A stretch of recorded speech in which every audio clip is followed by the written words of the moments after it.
que la gloire du Seigneur subsiste à jamais. Ils se réjouissent de ses œuvres. Que la gloire du Seigneur subsiste à jamais. Ils se réjouissent de ses œuvres. Je chanterai le Seigneur tant que j'existerai. Je célébrerai son nom tant que je vivrai. Je chanterai le Seigneur tant que j'existerai. Je célébrerai son nom tant que je vivrai.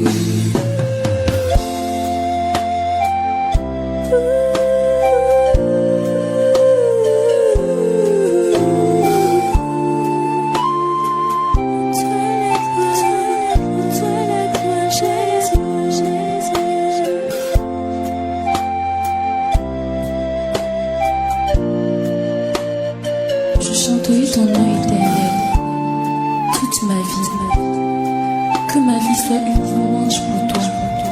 Toi qui fais de si bonnes choses dans ma vie.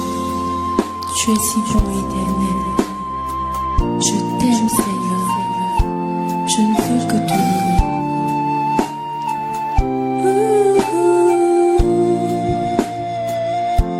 Je chanterai du Seigneur sans que j'existe jamais. Je célébrerai son nom tant que je vivrai. Enfants du Seigneur, bonjour. Que sa paix, sa grâce vous accompagne le long de cette nouvelle journée. 1 Pierre chapitre 3, verset 13. Réjouissez-vous au contraire de la part que vous avez aux souffrances de Christ, afin que vous soyez aussi dans la joie et dans l'allégresse lorsque sa gloire apparaîtra. Réjouissez-vous au contraire de la part que vous avez aux souffrances de Christ, afin que vous soyez dans la joie et l'allégresse lorsque sa gloire apparaîtra. Amen. Amen.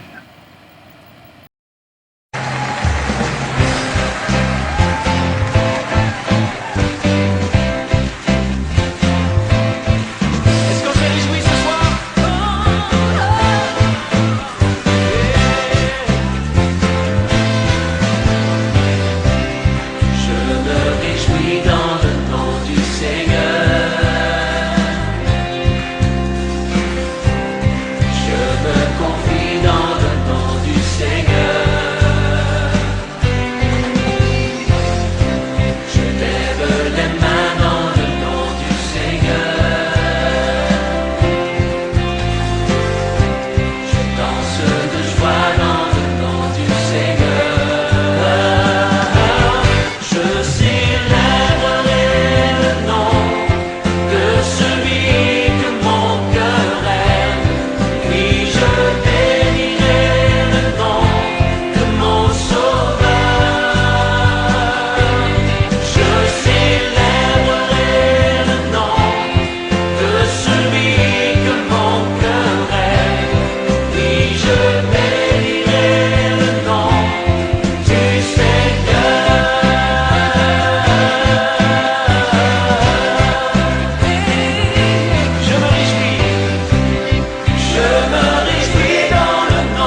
Au verset 12, l'apôtre Pierre avertit ses lecteurs de la venue d'une période de persécution encore plus intense.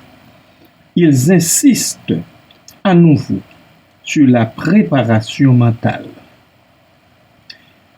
Il dit de trouver pas étrange, de trouver pas étrange d'être dans la fournaise de l'épreuve, littéralement, le brûlant au milieu de vous. Le verbe utilisé vient d'un autre verbe qui signifie brûler, en grec bien entendu. La signification peut être métaphorique comme dans chapitre 1er, verset 7, où le contexte est d'ailleurs semblable. Mais ce verset pourrait également s'appliquer fort à propos à la réalité historique de la persécution sous Néron. Les chrétiens furent blâmés pour l'incendie de Rome. Certains furent recouverts de poix et servirent de torches vivantes pour éclairer les jardins impériaux. Pierre croyait peut-être que les fonctionnaires des provinces suivraient vraisemblablement l'exemple de leur empereur et brûleraient les chrétiens sur le bûcher en Asie mineure. Ainsi, une telle persécution ne devrait pas prendre les chrétiens par surprise, comme s'il leur arrivait quelque chose d'extraordinaire. C'est dans ce contexte qu'il dit plus bas au verset 13, « Réjouissez-vous au contraire de la part, réjouissez-vous au contraire de la part que vous prenez aux souffrances de Christ. » Alors, c'est le verbe partager, de partager. Les noms apparentés sont plutôt communion, relation intime, qui viendrait de koinonia, de koinonos, participant. Souffrir pour Christ devrait être une source de joie. Une source de joie, souffrir pour Christ. Puisque par ces souffrances, les chrétiens s'identifient encore plus à Christ. Avoir part aux souffrances de Christ aboutit premièrement à une joie avec Christ, deuxièmement à une communion avec lui, troisièmement au fait d'être glorifiés avec lui et quatrièmement de régner avec lui. Le Nouveau Testament annonce clairement que ceux et celles qui ont part aux souffrances de Christ auront également part à sa gloire lorsqu'elle apparaîtra. Pierre présente cette vérité comme une cause d'espérance future et de réjouissance actuelle au sein de la persécution. Bien-aimés de Dieu, jusqu'ici nous bénissons le Seigneur de Dieu que notre génération ne connaît pas vraiment de persécution pour le nom de Christ. Nous ne connaissons pas de persécution pour le nom de Christ. Bien sûr, certains chrétiens connaissent des choses au sein de leur famille parce qu'ils osent s'avouer disciples de Christ, parce qu'ils se sont convertis à l'évangile de la grâce. Mais de façon générale, non, comme les chrétiens l'ont vécu au premier siècle, pas encore, en tout cas pas ici en Occident. Et nous bénissons le Seigneur de Dieu pour cela. Alors, réjouissons-nous, réjouissons-nous dans quelques souffrances auxquelles nous faisons face actuellement. Réjouissons-nous en Jésus-Christ. Et s'il faut souffrir pour lui, souffrons tous ensemble pour le nom de Jésus-Christ. Parce que il a tant fait pour nous. De toutes les façons, n'ayons pas peur de ceux qui peuvent détruire le corps et ne pourront rien contre notre âme. Parce que notre âme est précieusement gardée en Dieu par lui. Soyons bénis tous ensemble.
très saint et digne de grâce et de louange, nous nous présentons devant toi à l'aube de ce nouveau jour pour te demander force, l'énergie nécessaire pour faire face aux outrages pour le nom de Christ.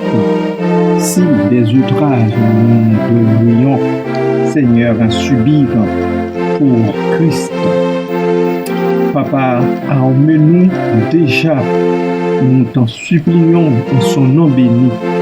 Arme-nous, Seigneur, si la persécution devrait nous surprendre dans ce bas monde. Nous te prions, ô Dieu, de nous fortifier afin de pouvoir l'accepter avec beaucoup de joie. Là encore, puisque Christ, notre capitaine, a tout essuyé pour que nous soyons sauvés, pour que le salut de notre âme soit garanti auprès de toi. Merci Père, aide les chrétiens de partout qui présentement vivent sous l'oppression dans les chaînes, Seigneur, en prison, parce qu'ils ont osé prononcer le nom de Jésus, parce qu'ils ont osé se déclarer publiquement pour Christ ou bien chrétien tout simplement. Papa, que tu les fortifies, que tu développes davantage leur foi, afin que lorsque Christ apparaîtra dans sa gloire, il puisse apparaître aussi avec lui. Merci pour ça, Père. Soutiens-nous dans ta grâce, fait que nous nous estimions toujours heureux, parce que l'Esprit de gloire, l'Esprit de Dieu repose sur nous, sur chacun de nous. Merci Père, merci pour les montagnes que tu as déjà escaladées avec nous. Merci pour les vallées traversées avec nous, pour les rivières, les torrents d'eau impétueux que tu as déjà traversé avec nous. Pour le feu, Seigneur, dans lequel tu es allé toi-même nous tirer, nous sortir. Seigneur, nous bénissons ton Seigneur pour tout cela. Et nous remettons, ô Dieu, le restant des jours que tu veux bien nous prêter entre tes mains bénissantes, pour que, Papa, nous ne capitulions pas, pour que, Papa, nous continuions d'aller de l'avant, nos yeux fixés sur Jésus-Christ, qui est le chef et le consommateur de notre foi. Merci, Père. Reçois nos louanges. Reçois, ô Dieu, nos prières. Reçois nos requêtes. Et, Papa, fais-nous grâce en son nom béni. Amen. Peuple de Dieu, je vous souhaite de passer une très bonne journée dans la paix et la grâce de Jésus-Christ, notre Seigneur et Sauveur. Amen.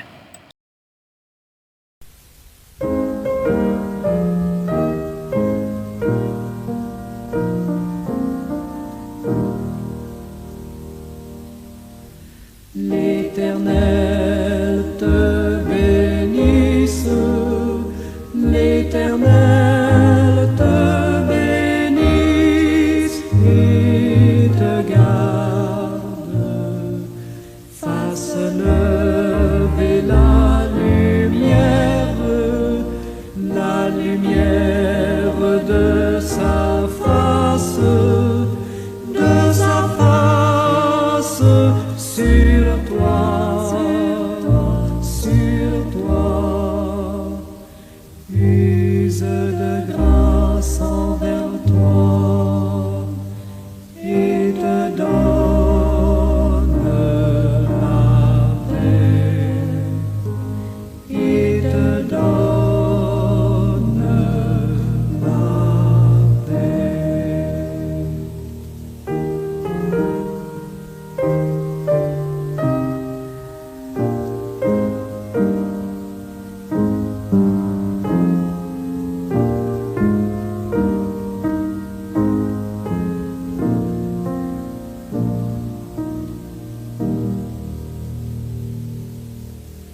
sa face.